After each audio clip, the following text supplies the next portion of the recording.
அனைவருக்கும் வணக்கங்க. இன்றைக்கி நம்ம என்ன பார்க்க போகிறோன்னா, ஹோண்டா அமேஸும் ஹோண்டா பிரியோ. ஸோ இந்த மாடல் வண்டிகளுக்கெலாம் பார்த்துட்டிங்கன்னா ஏசி ஃபில்ட்ரு வராதுங்க ஃப்ரெண்ட்ஸ். ஏசி ஃபில்ட்ருக்கு பதிலாக எல்லா டஸ்ட்டுமே பார்த்திங்கன்னா டைரெக்டாக போய் கூலிங் காயிலே டஸ்ட்டு ஃபார்ம் ஆக ஆரம்பிச்சிடும். ஸோ இதுக்கு இந்த வந்து பார்த்திங்கன்னா ஃபில்ட்ருக்கான ப்ரொவிஷன் மாதிரி இருக்குமே ஒழிய ஃபில்ட்ரு இருக்காது. ஃபில்ட்ருக்காக அந்த கட்டிங் மாதிரி கொடுத்துருப்பாங்க. ஸோ ஃபில்ட்ரு இருக்காது. ஸோ எப்போவுமே வந்து புதுசாக லான்ச் ஆகிற அந்த ஃபஸ்ட்டு பேட்ச்சு அந்த வண்டிகளுக்கு மட்டும் வந்து ஃபில்ட்ரு வரதில்லைங்க. நம்மளும் நிறைய வண்டி பார்த்துட்டோம். ஹோண்டா பொறுத்த வரைக்கும் பார்த்துட்டோம்னா அந்த ஃபஸ்ட்டு வர கொஞ்சம் பேட்ச் வண்டிகளுக்கு வந்து அந்த ஃபில்ட்ரு கொடுக்கறதில்ல. அப்போது நமக்கு வந்து ஃபில்ட்ரு போடணும் அப்படின்னா இந்த இங்கே பாருங்கள், கூலிங் காயில் வந்து ஃபுல்லாக டஸ்ட்டுங்க. காயில் வந்து கழட்டி எடுத்தாச்சுங்க. காயில் ஃபுல்லாக டஸ்ட்டு ஃபார்ம் ஆகிடுச்சு. காயில் லீக்கும் ஆகிடும். இந்த மாதிரி ஃபில்ட்ரு வந்து ஃபுல்லாக பிளாக் ஆச்சுனாலே உங்களுக்கு வந்து கூலிங் காயில் லீக் ஆக ஆரம்பிச்சிடும். சென்டரில் பார்த்திங்கன்னா ஆயில் ட்ரேஸ் மாதிரி இருக்கும்.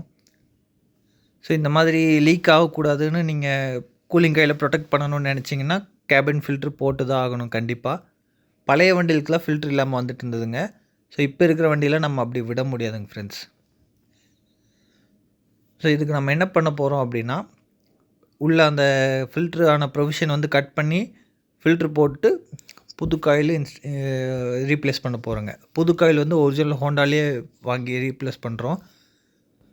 புது காயில் வந்தாடுச்சுங்க. புது காயிலில் பார்த்துட்டோம்னா மேக்ஸிமம் காயிலை வந்து நம்ம ப்ரொடெக்ட் பண்ணணும் அப்படின்னா, இதுக்கு முன்னால் அந்த காயிலில் டஸ்ட்டு படியாமல் ஒரு ஃபில்ட்ரேஷன் முன்னாலே அந்த டஸ்ட்டு இருந்துச்சுன்னா நீங்கள் ஒரு 6 மந்த் ஒன்ஸ் இந்த மாதிரி டோர் ஓப்பன் பண்ணி அழகாக ஃபில்ட்ரு கழட்டி வேறு ஃபில்ட்ரு போட்டுட்டோம்னா வேலை முடிஞ்சுதுங்க.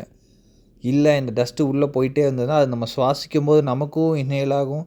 நிறைய பேர்த்துக்கு உடம்பு சரியில்லாதாமல் அடிக்கடி போகிறவங்களுக்கு இதுதான் பிரச்சனையாகுங்க. இதில் பார்த்துட்டோம்னா ஃபில்ட்ரு இந்த டோர்லாம் கட் பண்ணியாச்சுங்க ஃப்ரெண்ட்ஸ். இல்லை நம்ம புது ஃபில்ட்ரு போட்டதுக்கப்புறம் இந்த மாதிரி தான் இருக்குங்க. ஃபில்ட்ரு டோர் ஓப்பன் பண்ணி அப்படி எடுத்துக்கலாம். திரும்ப அதை அப்படியே லாக் பண்ணி விட்டுக்கலாம். வேறு ஒன்றும் இல்லைங்க. அதுவே வந்து நம்ம மாதிரி கட் பண்ணி டோர் மாதிரி கொடுத்துரும். ஸோ இந்த மாதிரி யாருக்காவது பண்ணணும்னு நினச்சிங்கன்னா, உங்கள் வந்து கூலிங் காயில் ப்ரொடெக்ட் பண்ணணும், ஃபில்ட்ரு எனக்கு அப்பப்போ ரீப்ளேஸ் பண்ணால் போதுன்ற மைண்ட் செட்டில் இருந்தீங்கன்னா நம்ம இடத்துக்கு கொண்டு வந்துடுங்க. நம்ம வந்து கோயம்புத்தூர் கணபதிங்க, ரூட்ஸ் கம்பெனி பக்கத்தில் ஆட்டோ ஏர்கான் நம்மளுக்கு கம்பெனி நேமுங்க. ஒன்லி ஏசி சர்வீஸ் மட்டும்தான் பண்ணுவோம். யாருக்காவது ஏசி சைடில் எந்த டவுட் இருந்தாலும் நமக்கு கால் பண்ணுங்கள் friends. Thank you friends. Thank you for வாட்சிங் அஸ்.